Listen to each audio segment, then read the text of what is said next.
কুসুমপুর গ্রামে থাকে এক বুড়ি। গ্রামের লোকেরা তাকে ওষুধ বুড়ি বলতো, কারণ সে গাছপাতা দিয়ে ওষুধ তৈরি করতো আর সকলের রোগ সারিয়ে দিত। ও বুড়িমা, 2 দিন ধরে আমার খুব কোমরে ব্যথা, একটা ওষুধ দাও না বুড়িমা।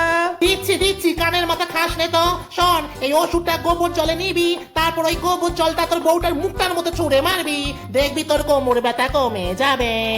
ওষুধ বুড়ির ওষুধ এতটাই ধনন্তরী ছিল যে দূর দূর থেকে মানুষ আসতো ওষুধ বুড়ির থেকে ওষুধ নিতে।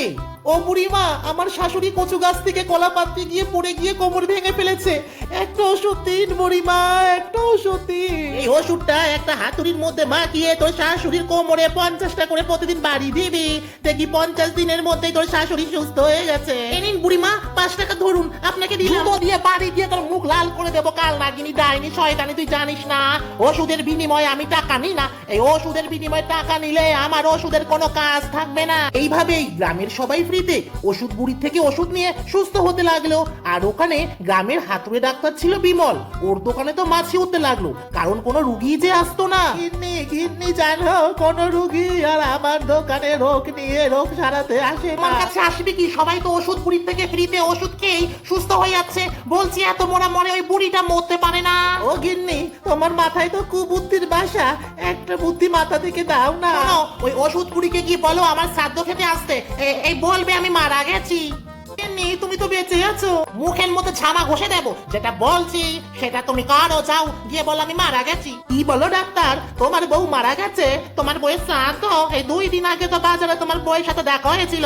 এই কাল নাগিনি পুরো আমাকে 10টা কথা আমায় শুনিয়ে দিয়েছিল, আমার জন্য নাকি তোমার দোকানে কোনো রোগী আসছে না। তা বলি পোড়ামুখী মরলো কবে? ওসব কথা ভুলে যান বুড়িমা, আপনি যদি না যান আমার মরা বউয়ের আত্মাতে শান্তি পাবে না বুড়িমা।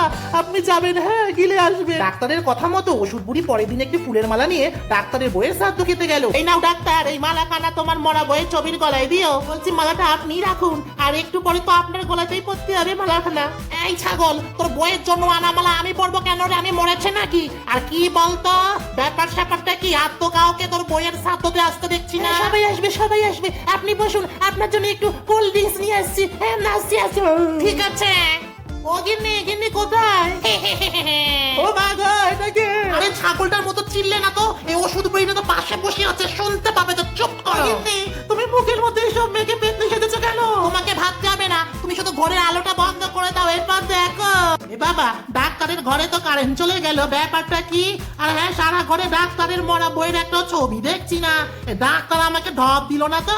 মরা বইয়ের ছবি দিয়ে কি হবে? আমি তো নিজেই চলে এসেছি বুড়ি। এই তুমি কে? তুই যার শ্রাদ্ধ গিলতে এসেছিস, আমি সেই ডাক্তারের মরা বউ রে।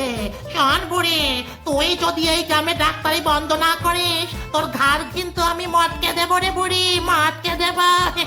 ডাক্তারের বইয়ের এমন কাণ্ড দেখে ওষুধ বুড়ি এমন ভয় পেয়ে গেছিল যে হাতের সামনে পাওয়া একটা লাঠি দিয়ে দিল ডাক্তারের বইয়ের মাথায় একটা বাড়ি। শুনছো, বাঁচাও, দেখো বুড়ি আমার নাক ফাটাই দিল গো। ও গিন্নি, কি হয়েছে?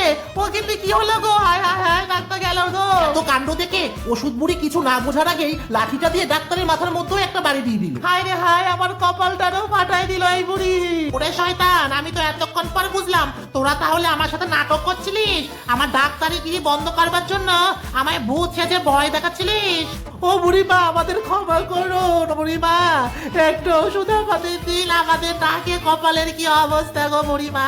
আছে আমার বাড়ি, চল ওষুধ দেব। এরপর ডাক্তাররা ডাক্তারের বউ গেল বুড়ির বাড়িতে ওষুধ নিতে। ওষুধ বুড়ি ওদের জন্য ওষুধ বানাতে লাগলো। তারপর সেই ওষুধ ডাক্তারকে দিয়ে বলল, এই ওষুধটা ভাত দিয়ে মেখে খাবি, আর 500 বার করে কান ধরে 500 দিন উঠবাস করবি, তাহলেই কিন্তু এই ওষুধে কাজ হবে, না হলে নয়। এরপর ওষুধ বুড়ি থেকে ওষুধ নিয়ে ডাক্তাররা ডাক্তারের বউ বাড়ি চলে গেল। তারপর থেকে তো ওষুধ বুড়ি শান্তিতেই গ্রামের সকলের সেবা করতে লাগলো। গ্রামের কেউ অসুস্থ হলে ওষুধ বুড়ির কাছে আসতো। ওষুধ বুড়ি কোনো প্রকার পয়সা না নিয়েই সবাইকেই বিনা পয়সায় ওষুধ দিত।